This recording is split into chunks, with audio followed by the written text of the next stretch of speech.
Abonnez-vous massivement et surtout n'oubliez pas de décrocher la cloche de notification pour ne rater aucun de nos programmes. RK Pro TV.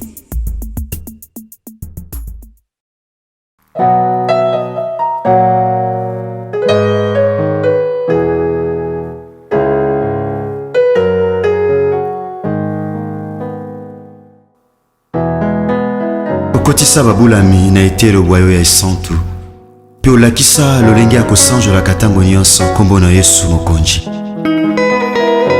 Soki mosi anetolaka masiya na elilingi pe na lolenge ya nyoka ya ebende kuna na esobe ekomi ntango ya kosanjola masiya na polele pe kotanga kombo na Yesu oyo ezali kola bakombo nyonso.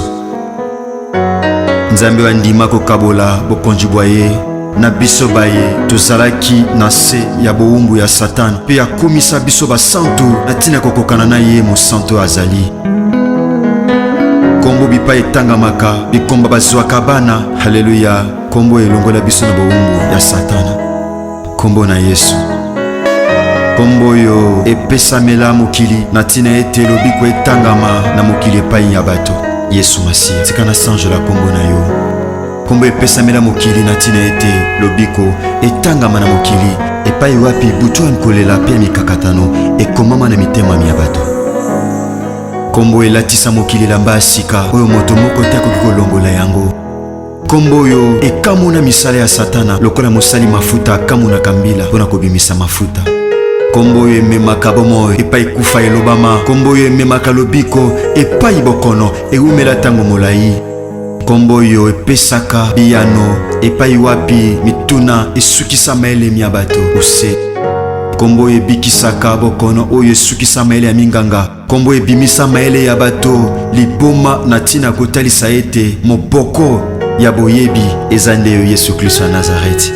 Kombo etanisaka tongo na mitema ya baye bawumela na butu ya mikakatano. Kombo emema lipamboli epai wapi mobondo elobama. Haleluya. Kombo etiaka makele makasi na matoi ya baye bateka bomoi na ntina ya mbongo pe na ntina bisengo ya mokili. Kombo na Yesu Kristo. Kombo basantu akala basakola. Kombo yo eningisa pe etengamisa lifelo pona libela. Kombo esopaka ngolu ya Nzambe Tata likolo na bato.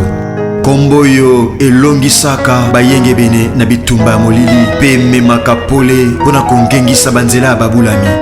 Kombo yo ebimisaka na libulu ya mikakatano pe ya kolela. Kombo ekausaka pinzoli na miso ya baye bazolela.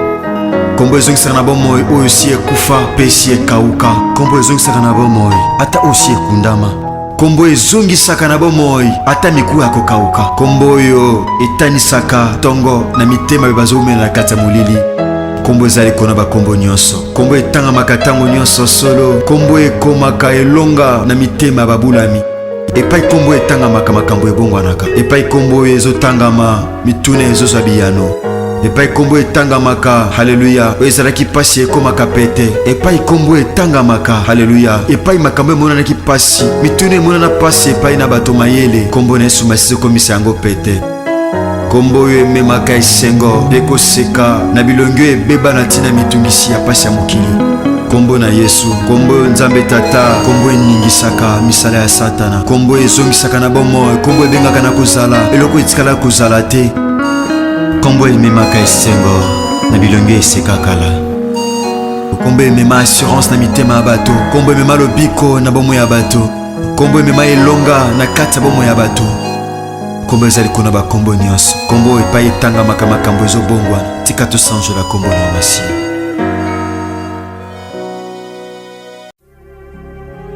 Au commencement était la parole, et la parole est Christ. Radio, parole vie. La radio qui donne à travers la parole. Mbote shalom bien-aimé dans le Seigneur. Mbote chers papa et maman, chers frères et sœurs. Mbote chers auditeurs et auditrices de la radio Parole Vie, la RPV, la radio chrétienne. Oete akabiso samo malamu, bututo petongo nyonso. Merci bande konanga basi pe mibali bebe comme évangéliste pe ba pasteur. Otelema te bona cher bo fongo la Bible. Buti ya samo malamu. Mais buti ya samo malamu na nzela ya comportement na bino. Ya habitude na bino bien-aimé dans le Seigneur, to pezaleli. Vous avez maté radio Parole Vie. bien aimé dans le Seigneur, vous sommes ba méga ba giga, vous partagez na ba amis, ba connaissances, ba relations, que pe na ba famille. Kola kanisa bino bien aimé, la Bible dit l'ouvrier mérite son salaire. Tom su kimia ozanango ezaka pour partager ma terre radio parole vie. Tom su elonga ozosana bitumba ezaka pour partager ma terre ya radio parole vie.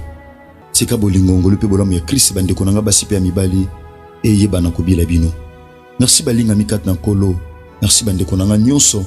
Vous avez partout à travers le monde entier. Kola kantabino même à distance. Bien aimé dans le Seigneur. Vous avez été tous ensemble. Merci. Kola salabino ngolo pe bolam. Bien aimé tous na suite à Matia Otobandaki depuis mardi. Bongo lobby bando bazana Kinshasa. Bien aimé dans le Seigneur. Vous relève. Natina le sambo. Pe bande ko vous relève lundi na intercession internationale des familles. On peut ce programme de tout évoluer. Dans nos salles à côté. Bon on peut basa la côté kuna. Ya Kinshasa parce que bisoza ana Johannesburg lobby Christ azaki penza glorifier na musala auto salaki kolo Yesu Christ wa Nazareth azalokumu azonkembo pe azomasanjoli. Bongo dimanche bien aimé dans le Seigneur à partir de 9h. Donc dimanche le 8 à partir de 9h ndetoza na Salem. Pa toza la ki jeudi bien aimé ndeto pese annonce toza sous dimanche na 9h. Bandoko boa ana Johannesburg toza ana Yoville bien aimé dans le Seigneur. Yaya donc dimanche na 9h tozala pas pasteur Tite na Salem tozala wana bongo mamali kam tozolo belande to banda ki yango bien aimé dans le Seigneur to ko chiter nango na effugia molimo mo santo parce que tozana semaine ezali semaine ya Pentecôte bongo to ko talisa yango par la grâce de Dieu to loba na tina molimo mo santo bien aimé dans le Seigneur pe to ko associer ngona thème oyo ezali volonté ya Yesu Messia à Nazareth ne ekokisama. Merci bien aimé. Nous allons rapidement na lecture de Lubananzambe. Je suis bien aimé dans le Seigneur. Je suis livre. Il y a 1 Roi chapitre 13. 1 Roi chapitre 13. Verset 11. La Bible dit ceci. Or, il y avait un vieux prophète qui demeurait à Bethel. Ses fils vinrent lui raconter toutes les choses que l'homme de Dieu avait faites à Bethel ces jours-là et les paroles qu'il avait dites au roi. Lorsqu'ils n'en eurent fait les récits à leur père, et il leur dit, par quel chemin s'en est-il allé? Ses fils avaient vu par quel chemin s'en était allé l'homme de Dieu qui était venu de Juda.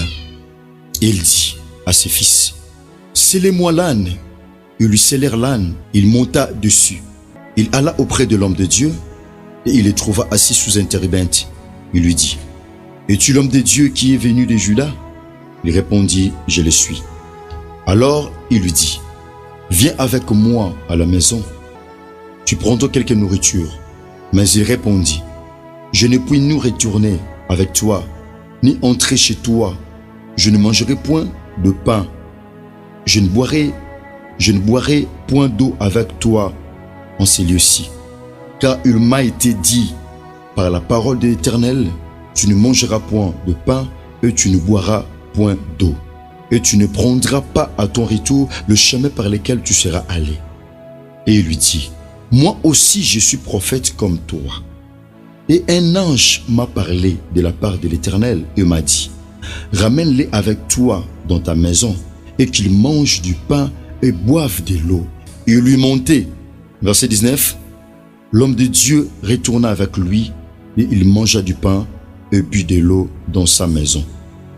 Comme ils étaient assis à table, la parole de l'Éternel fut adressée au prophète qu'il avait ramené.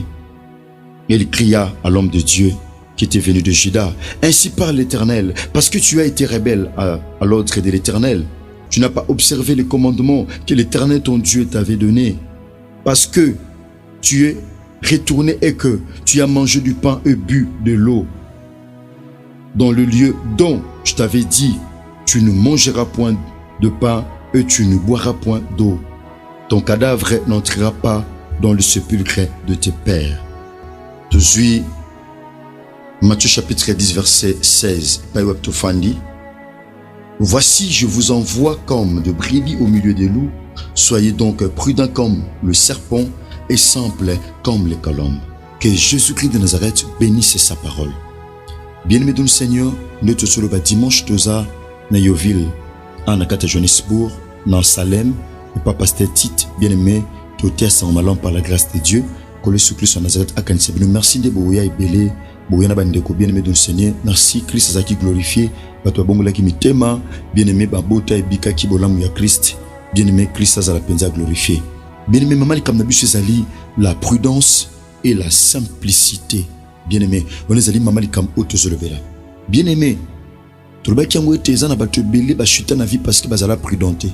Ezana bato ebele bakufa avant le temps parce que bazaka prudente. Ezana bato ebele balongwa misala parce que bazalaka prudente. Ezana bato ebele bien-aimé ba yamba bato bazala prudente. Bien-aimé ezana bato ebele bazwa échec. Azu o muninga nanga o mona ndeko nanga na koti na boutique nanga tekelanga na koti na pharmacie tekelanga na zule musale pa na salaka. Bien-aimé bazalaka prudente ya komona certaines réalités bien-aimé dans le Seigneur. Yaya bazalaka simple mais bazalaka prudente bien-aimé dans le Seigneur. Lelo bazo lela lelo bazo nyokwama lelo bao souffrir. Izana bato ebele biyamba yamba bikotisa kotisa bizwazwa yaya lelo bana kata déclin lelo bana kata échec lelo bana kata chute. Mon frère ma soeur izana bato ebele biyamba yamba bazalaka prudente. Izana basi ebele bazalaka prudente bayamba bandeko bayamba baninga lelo baninga o bayambaki bandeko bayambaki lelo.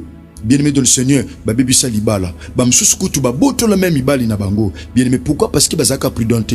Alors que la fiancée nae azu moningane ya mwasi akenae moningane ya mwasi asali témoignage mabe aluma kama mabe et pas ya fiancé wana moni mabe aboyi mwasi wana bongo mwasi wana ake komi lingisa akomi mwasi ya fiancé moninga wana. Bien-aimé mukileza malamu te Jérémie lobiango abi le cœur de l'homme est tortué par-dessus tout, qui peut le connaître? Bien-aimé mutema mutueza mabe ozo mona ndeko na fandi a moninga. Oui papa menta yembi alubi oh mama na koko koma satana papa na koko koma satana na koko koma satana professeur na koko koma satana madame na muziam na classe koko koma satana. Bien-aimé chef na musala collègue na musala topé subalterne na musala akoyipe koko koma satana. Yango zala prudent mon frère ma soeur sois prudente. Bien-aimé dans le Seigneur le solo te tangeza le solo ya prophète jeune prophète na vieux prophète. Jeune prophète a bien-aimé dans le Seigneur auti na Juda nzamba pesi mission. Bien-aimé dans le Seigneur nzamba pesi mission yaya akende bongo. Bien-aimé dans le Seigneur nzamba pesi mission yaya akende na Bethel. Akende na Bethel bien-aimé dans le Seigneur akende na Bethel pour asala mission o nzamba tinda ki asala nzamba ebisi etala na yebisi nzelo ko kendela yango to ko zongela olia lipate pa yokei o melape maite sala keba. Bien-aimé jeune prophète ayoki nzambe akei na Bethel.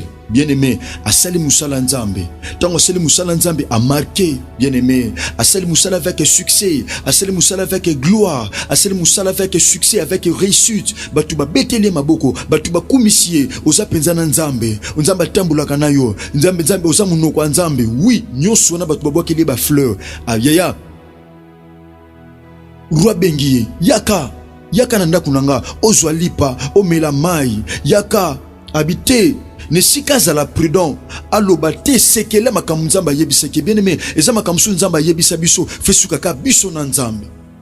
Bien-aimé so yebisango batu eza su malamu te makambo nzamba yebisa yo fesuka kaka yo na ba parents ikokoma pa bande côté yango réaliser Joseph aloti ndoto sanza na moy ezogumba melaye ayebisango tata na ye mebisa kango bande ko na ete ayebisango tata ne dongoloba na vie na biso eza makambo nzamba yebisa biso fetika na mitema na biso eza bilom nzamba yebisa biso foto yebisango kaka tata to yebisango ba yaya te ni baleki. Bien-aimé dans le Seigneur abisi roi ngai ndo moninga benzamba yebisaki ngai nzela na koyela yango te na kozongela na lia lipate pe na mela maite na zwa pe lokwa mutu te nzambe yebisaki ngai. Bien-aimé azaki prudente ne sikaza la discret. Bien-aimé muto aza prudente yaya aozanga discrétion na vie. Ezamba tobele bitumbebele kota na vie na bango suite ya maki ya discrétion abomba likambo te mwende likambo alobi na belle famille mwende likambo ya likambo alobi pe na ba parents talentel osala ngaboye talentel ndoka libala ozongisa boye talentel ye abomba ka sekelete dans mon bitumbe belé solando na vie. Yaya, je prêche comme un prédicateur de la bonne nouvelle. Donc on a noté on a bouté le lokati pongi pambate. Pesanga mato inati ayo mon frère. Pesanga mato inati ayo ma soeur. Donc on a moi si, donc on a mobali. Toza awa na Johannesburg en direct Afrique du Sud bien aimé dans le Sénégal. Tam suna tia na Congo. Oyoka mateya. Ya yoka ngata ne sika bapaya mon frère. Yoka ngata na mboka bapaya mon frère. Non di mete luba oyo ko so penje sika na mutema na yo. Manque ya discrétion. Azaki prudente, jeune prophète. Nasima ko yebisango mokonzi atiki na ye. Azupenzela mususu abandi ko zonga. Bana ya vieux prophète, bazui sango ba même pas tata na bango. Papoko sabiso. Ozaka prophète, mais osila ngala. O prophétisaka te, makambo loba ekokisa makate, mais ane lenge moko auti jida. Auti Juda ay ana Bethel apesi prophétie ndeka asali miracle asali bikamwa en tout cas ay paté en tout cas tu es paté asa penza na nzambe asa penza munoko na nzambe tango vieux prophète ayoki sangwana keke matina mutema ngana zalaka awa po ni makambo wana sala ngote ngana sala awa po ni na bapesa ngate ngana sala awa po ni sala mela ngate isengena ngana landa jeune prophète wana bien-aimé dans le Seigneur vieux prophète nzoka zaki na elu Azaki mutu malamu te. Vieux prophète Azaki lou. Bien-aimé dans le Seigneur. Loué zaka satanate. Parce que Christ a zolo bango. Abina timne lokola ba brebi pene ya balou. Alobi te ke pene ya lou moko mama balou. Balou bazé belé mon frère. Balou bazé belé. Baza tina ba wenze bien-aimé dans le Seigneur peut te kaka. Baza na misala. Baza partout. Baza même tina kate l'église balou. Baza bato basala ba kita na bango. Bien-aimé. Basala ma kita. Basala ma kita na ndenge na bango na kate l'église.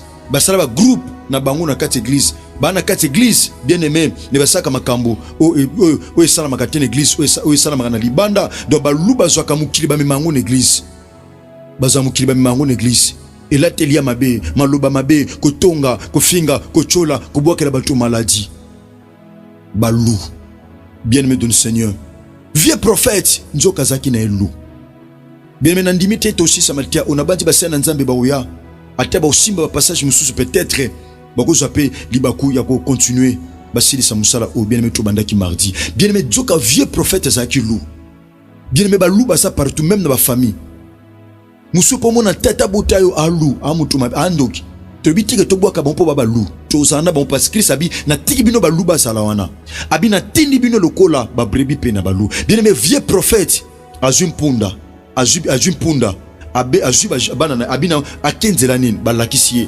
alandi jeune prophète akuta jeune prophète afandi na si anzete alembi abi jeune prophète yonde jeune prophète o uti na Bethel abi ngai yom to pesi prophétie ezangai yom to salibi kamwa abi zangai abi oza musena nzambe ko zonga boete esengelo zo mai ya kolia ya komela ozo mwa lipa ya kolia jeune prophète abinete nzambe bisengai na lia lipa batute na zoloka batute na mela pe maite na zongela pete na nzela na koyela abi oh ngape naza prophète lokola yo oh ngape naza brebi lokola yo ngape na pasteur lokola yo ngape na prophète lokola yo ngape na sakolaka lokola yo ngape na teaka lokola yo ngape na salaka makambo lokola yo ngape na lobaka na pari ya nzambe ngai pe naza pasteur ngai pe naza mwana na nzambe ngai pe na sambelaka na église moko na yo ngai pe na salaka makambo ndenge moko na yo abinga pe naza pasteur lokola yo ngakutu ange abimilaki ngai ayebisi ngai nazwa yo omela olia na ndako na ngai bien-aimé tango jeune prophète ayoki ke ange abimilaki yaya azaki complexé combien de personnes yaya ba pesi prophétie alengi yaya combien de personnes parce que tu as 3 sources ya prophétie o mutakozwa Satan n'a pas coupé sa prophétie mutu pas coupé sa prophétie na ndenge na ye nzambe pas coupé sa prophétie abi ange abimela kinga na mituni mutu na bime koma na mutu ayoki nzambe na ange ayoki la nani afayoki la nzambe soki nzambe atindi ange yaya nzambe koki jamais ko contredire langage na ina o alobaki esengela yebisa jeune prophète so ba yebiso likambo moko songolo o nzambe atindinga na yebiso boye loba nzambe yebisa penga kosuka ketena ko yebisa kuna yebisa penga ngape na yeba jeune prophète tango yoki ke ange alobi ngape na za prophète bien-aimé a cédé combien de personnes yaya ba vieux prophète bazo cédé bazo bien-aimé ba vieux prophète bazo luka chute et ba jeune prophète bien-aimé vieux prophète aza lou image ya loup, image ya mutu mabe, image ya mutu alelisa batu, image ya mutu alongola mutu na destinée. Bien aimé, loup alongola brebis na destinée, sopra ma bouche. Bien aimé, loup alongola brebis na destinée. Bien aimé, vieux prophète alongola jeune prophète na destinée. Abinga pe na za prophète lokola yo. Ngape na sakula lokola yo. Yaka nga ange abimela kingai. Abina zoyo, oana ndaku nanga olia pe omela. J'ai un prophète en wayoki. Abiloko laza tata mkolo na sale confiance. Loko laza mubange na sale confiance. Loko la banda musalo avanga na sale confiance. Loko la banda kosakola liboso nanga na sale confiance. Nzoka zalu. Bien aimé. Batunyo sote kolo. Bien aimé dans le Seigneur. Batunyo sote ndeko nangai. Ba pe na biso baba brebi. La Bible dit Satana a se déguisaka en ange de lumière. Nzoka za ange à ténèbres. Merci bien aimé to komi pratiquement na suka. Bien aimé.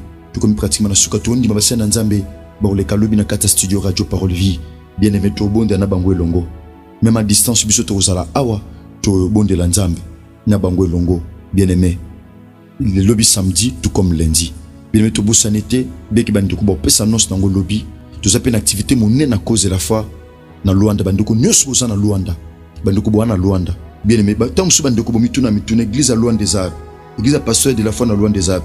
Bien aimé, église ezana Ojaenda. Église na Ojaenda.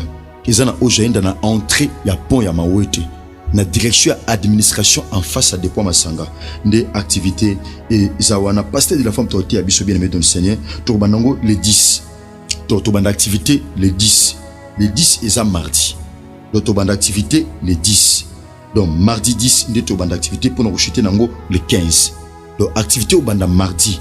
Mardi ka oyo bien aimé na bati ba sana nzeba lo bilango samedi na lundi. Donc mardi o bandiko bwana Luanda tata nanga Jean-Paul Mayata de la foi a ôté ya mardi o zo banda activité pour nous chuter nango dimanche. Bien aimé bo panza sango atininga mwana Afrique du Sud pour na sela nzambe bongo tata aza awa na Luanda azana Luanda bien aimé dans le Seigneur na Luanda papa Luyeye Pedro bien aimé dans le Seigneur to ndi mete to pesa même ba numéro contact pour na boyeba kozala mais on dit ma déjà que Christ auzanga te kozala glorifier na tina nango. Merci bandi konanga basi pe mibali tika kolo Yesu Christ wa Nazareth asala binongo le pe bolam. Numéro na sa contact ya radio parole vizali plus 243 89 75 70 917. Merci David pour toute télévision. Merci JV Télévision. Puis ba chaîne nyo sokola sala binongo le pe bolam. Merci ingénieur Chris Kundenga Enoch DG na musika.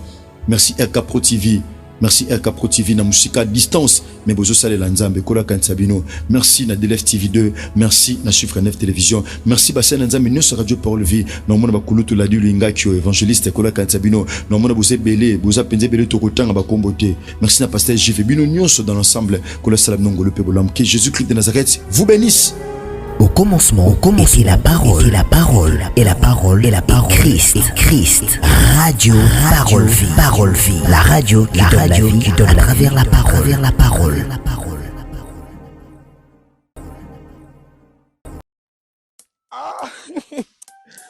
Zambe, na sali mokili onini, na kimi kichasa makamu, na zongi suna mboko yo biloko ekei.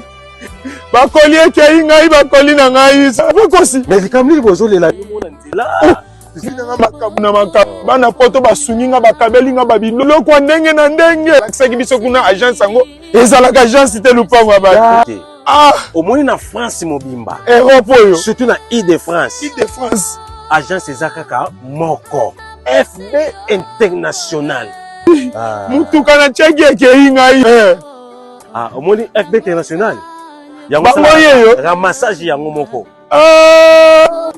omoni FB International yango FB International ezakaka na Congo Kinshasa kaka te sikoyo ebakisi pe ba voyage ya Angola. OK lelo pe bato bazotia même espèce awa na France bato bazwi na Angola ebongo pona biso to pe ba nyonso basa pe na mbongo na FB International transfert ya mbongo pe sala maka ce côté na 12h30 12h31 mutazui même na Angola ceux qui opesi mbongo na France de kona vie à partir Angola pe mosala nzambe évangéliste kosi na nina tuna yo boye ezala mutu azana mutuka ezala mutu yo asombi eloko nyonso oyo azana ngo posa dadilité ya kanda na kata FB International ezala mituka totindaka FB International nandimi nasali erreur kobanda lelo vina ngai kotinda biloko na Angola na Kinshasa nakobanda kosalela agence FB International et pas ya Fiston Basende otelemela FB International façon nakopakola ye akolapa.